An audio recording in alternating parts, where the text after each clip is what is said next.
Welcome back to Financial Therapy. It's not just about the money. I'm personal financial planner, columnist, and financial therapist Rick Kahler. Research tells us that 90% of all financial decisions are made emotionally, not logically. For nearly 4 decades, I've been helping people make better money decisions. So what makes my financial worldview different from most financial experts? I blend the nuts and bolts of financial advice with the emotions that drive making them. Good money decisions are not just about the money. So let's get started with today's episode. Welcome back for another episode. And I want to talk about something today that I really have never heard much about. I guess you could probably say when it comes to financial therapy that there isn't a lot out in the financial press tying emotions to our financial decisions. But this is something that just rarely is discussed. In fact, I heard from a college professor on this idea. I had written a couple columns on it that he's really never heard this addressed. What is it? It's around being named an executor of a will. Now, before you turn it off, oh my God, this is not interesting. Just wait a second, because there is a reasonable chance that you may be asked to be an executor of a will. This would be especially true if you're an only child, or if you're the oldest child, or if you're the most educated child of a parent, or in some way a child that's looked upon as perhaps being more, I hate to say competent, but maybe competent is the right word, than your siblings. So there's lots of kids that end up being executors of their parents' wills, and they have no clue what they're being asked to do. So, this is fraught with emotion. I mean, one of the big issues that is fraught with money emotion is who's going to pay for the bill when you go out to dinner with friends. I think I could write a whole book on that. This is similar to that because it ties obligation and duties and a part-time job in with all of the emotions, all of the history that you and your siblings and even parents have lived through. So let's talk about this a little bit. The first thing to really understand is that being named an executor in a will is a big deal. Oftentimes, I'll be working with a set of parents, we'll be working with how they want their estate documents to read, and we come down to who's going to be the executor. Now, the executor is the person in charge of carrying out the wishes in the will. So this particular person is responsible for valuing everything, binding everything, making an inventory of everything, reading the will, dividing the property up, making sure that the final income tax papers are filed, making sure all the distributions are done accurately, just everything that there is in wrapping up the lifetime of accumulation of an individual and making sure that it's distributed properly. And typically, you'll find several things. Oftentimes, parents will name all of the kids as co-executors, which I think is not the best idea. Why? Why do they do this? Well, they do it so they don't have to favor a child or pick a child, because emotionally they don't want to be seen as favoring a child. They also will do that because they have the thought that if all the kids have to make the decisions, then there'll be unity and unanimous decisions. You know, in some families, this works great. Kids all really get along. They're really bonded. In other families, this is a recipe for complete disaster. So typically, I suggest to the parents that they select one child to be the executor and then name a backup to that child, maybe a backup to the backup. This also carries all sorts of dynamics with it that we'll get into. But typically when you're asked to be the executor of somebody's will, it's viewed as a compliment. Why?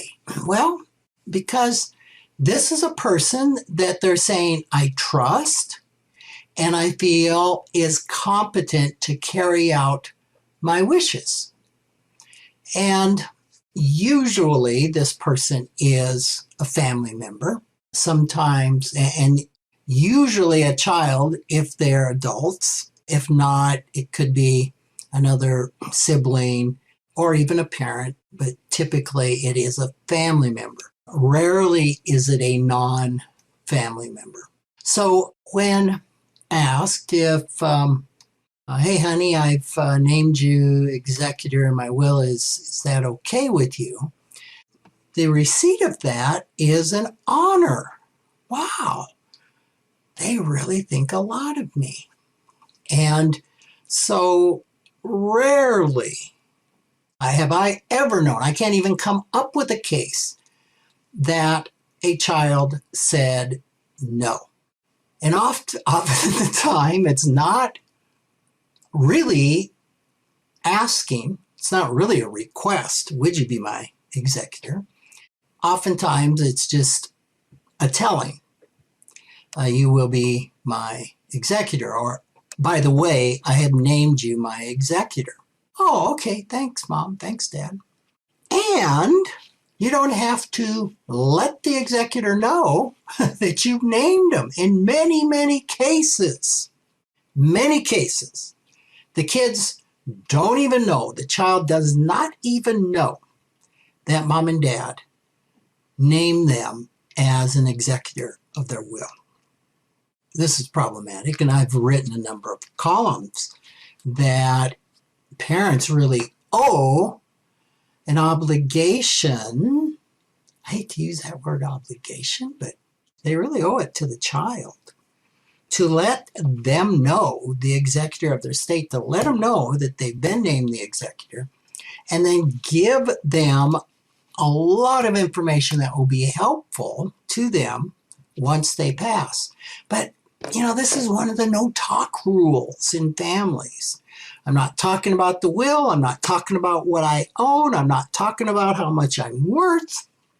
I'm not talking about who's executor, especially if the executor is one specific child and they just don't want to let everybody know, all the kids know they've chosen Sally to be the executor for fear all the other kids will be hurt and upset. So already you can see that this is fraught with emotion.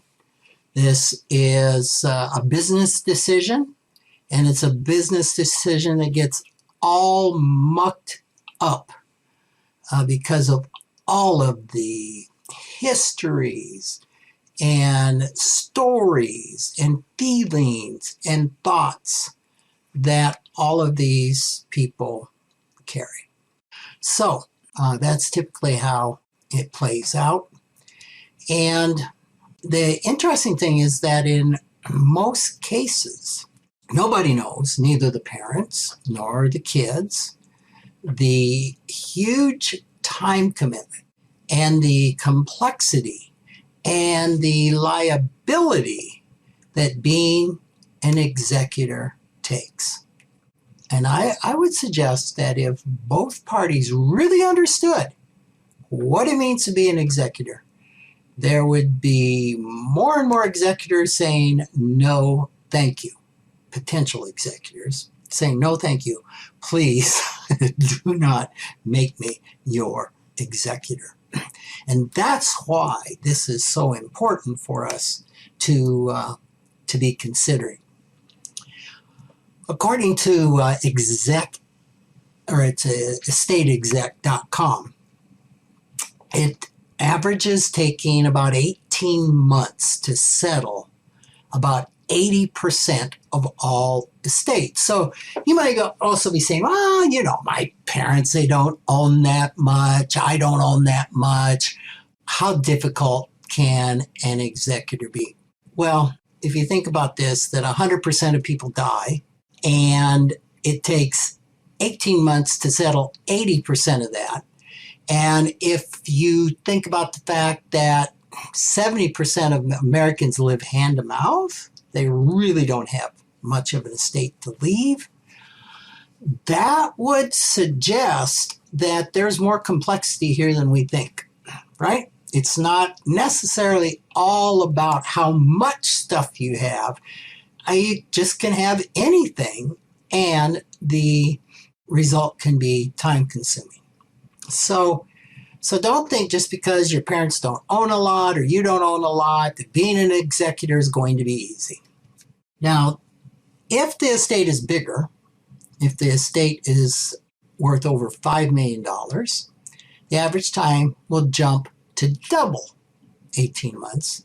It will double to 3 years. The average executor that is going to be on the job for 18 months is going to spend about 570 hours working to settle the estate. And then, of course, that doubles on larger estates over 5 million. So the takeaway from this is to understand when you're named as an executor, it's a part-time job. Now, how do you feel about that? How do you feel about taking on a part-time job that's going to require over 18 months? If it's, say, 500 hours, what is that? Maybe seven hours a week, a day a week out of your time. And obviously, most folks, you're not going to take off a day a week to do this. When you're going to do it? You're going to do it at nights. You're going to do it over lunch hours. You're going to do it on the weekends. So how do you feel about taking a year and a half of your life to take on a part-time job, to give up some of your weekends and evenings to do this? So, it's really something to think about that. So the challenge of being executor goes beyond just the hours, okay? There's a lot of legal processes, and the legal system takes time. It takes patience and organization. So how are you around being patient? How are you around being organized? For some folks, maybe in money script talk, money vigilant, maybe really organized.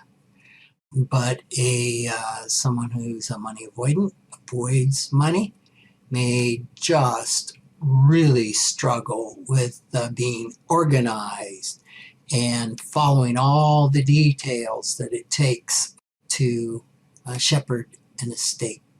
There's just a ton of paperwork, tracking expenses.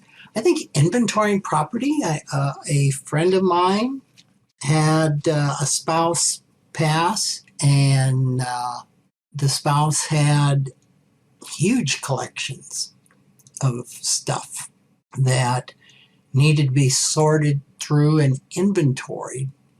And it took a couple of years. In fact, I don't even think it's done now to inventory these massive collections. And then there's, of course, deadline. I think the final return is due within 9 months of death, or 9 months of the end of the tax year. So all of this goes into being an executor. You also need to really be willing to learn, because this is going to be a crash course in how the probate courts work, how estate laws are drawn. You're going to need to work closely with attorneys and accountants and financial planners. So having the willingness to learn, being a quick learner helps. It's probably important to be pretty flexible, and yet there's still times that an executor has to step up and make a decision. An executor needs a voice, right? So if you have issues around speaking up, anxiety around speaking up, not a lot of confidence, this can be a bit of a problem, as these authority figures can be overwhelming, right? And if you've got the thoughts and beliefs that all attorneys know what they're doing, all accountants know what they're doing, all financial planners know what they're doing, I will follow what they say without questioning, this could be a problem. Likewise, if you're overconfident, if you really think you got this, you understand this, these professionals don't know what they're doing, just the opposite can happen. So the interesting thing about being an executor is it's kind of like being the boss and being the lowest level employee at the same time. There are big decisions that you'll need to make, and you'll also be the one sorting through all the stuff, inventorying, cleaning up, cleaning out, and doing all of those tasks. So, being an executor takes some confidence, not arrogance, but confidence and some detachment, because you're dealing with all of this emotional stuff, especially if you're a child. You're grieving the loss of a parent, probably. You're sorting through stuff that's going to trigger a lot of emotion in you, remembrances. Your siblings will potentially be going through the same thing. There's still another parent alive. Just a lot of emotional dynamics. So an executor needs to have some detachment to negotiate the potential conflicts between family members and to say no when necessary, to make decisions that others may not understand or agree with because of all the emotional triggering trauma, everything that is connected with that. I mean, how many times have you heard about huge fights in families over a stainless steel silverware, or plates or pots or pictures or something that has really no value, no monetary value, but has huge emotional value, and the seeming illogical positions that can come out of that. And of course, we know they're completely logical when we understand the underlying stories. So as an executor, understand your loyalty, your fiduciary responsibility is to the estate, not to the family or the siblings. Now, this is a hard one to really get your arms around. It's similar to, say, a insurance salesperson selling life insurance. Their duty is to work in the best interests of their company, not the customer that they're trying to sell the product to. So this is very similar, that your job is not to make the siblings happy, not to make anybody happy. It's to carry out the wishes of the estate and to do what is in the best interest of the estate. So that's a lot. And it's pretty important that if you're asked to be the executor of someone's will, that you really need to seriously consider whether you've got the time and skill to carry out these duties.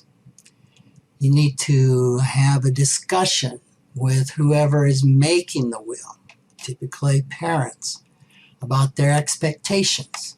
You need to know the size of the estate. You need to know where all the assets are. You need to know about all the collections.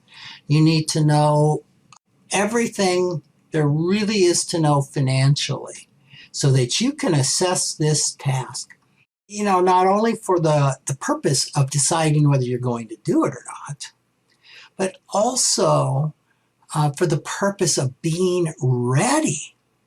I recently had a client who they dropped our services and for a few years came back and said, we want to be clients again. I said, well, why do you want to be clients again? Well, we were appointed the executor of one of his parents' wills and said, you know what? I now get it. I now get what you do. And I don't want to do all this myself. So it's really good to take this on, and it's okay to say no. It's okay to say no if you didn't know and a parent dies and you get the call from the attorney, hey, you're the executor. You can say no because there's usually a second, even a third executor named in the will. So try to get past the honor, try to get past the sense of duty, the sense of obligation, and really assess, is this something that I have the technical capability and talent to do, the time to do, and the emotional tools that are needed to do it. Now, to those making a will, the kindest thing you might do for a child is to consider naming a professional executor, like a bank trust department. And that would be giving the gift to your kids or to the person that you trust and would like to name the gift of not having to oversee this process, not having to spend all of that time and resource to do this, because it's a pretty much a thankless job. It often adds stress and misunderstanding to family relationships. So having a completely detached third party be the executor could be a wonderful gift. And then one last thing that I haven't mentioned, compensation. You're being hired to do a job. What's the pay? Pay? You don't get paid to be an executor, do you? Oh, yeah. If you have a professional executor, they're going to be paid, right? You're taking on a job that's going to require 567 hours to 1,200 hours. Don't you think some pay would be fair? I can't ask for pay. Well, I suggest that when you're named an executor, you ask, how much does this job pay? Oh, wow. We have just opened an emotional Pandora's box. And I'm going to leave you on the edge of your seat because we're going to talk about the compensation of an executor in our next episode. So stay tuned. See you then. Thanks for joining me, Rick Kahler, for another episode of Financial Therapy. It's not just about the money. This is where I combine the nuts and bolts of financial advice with the emotions that drive making them. Remember, every financial behavior, whether it appears illogical to you or others, makes perfect sense when we understand the underlying beliefs, feelings, and thoughts. Sign up for my weekly blog at financialawakenings.com. I hope you'll join me again for our next episode.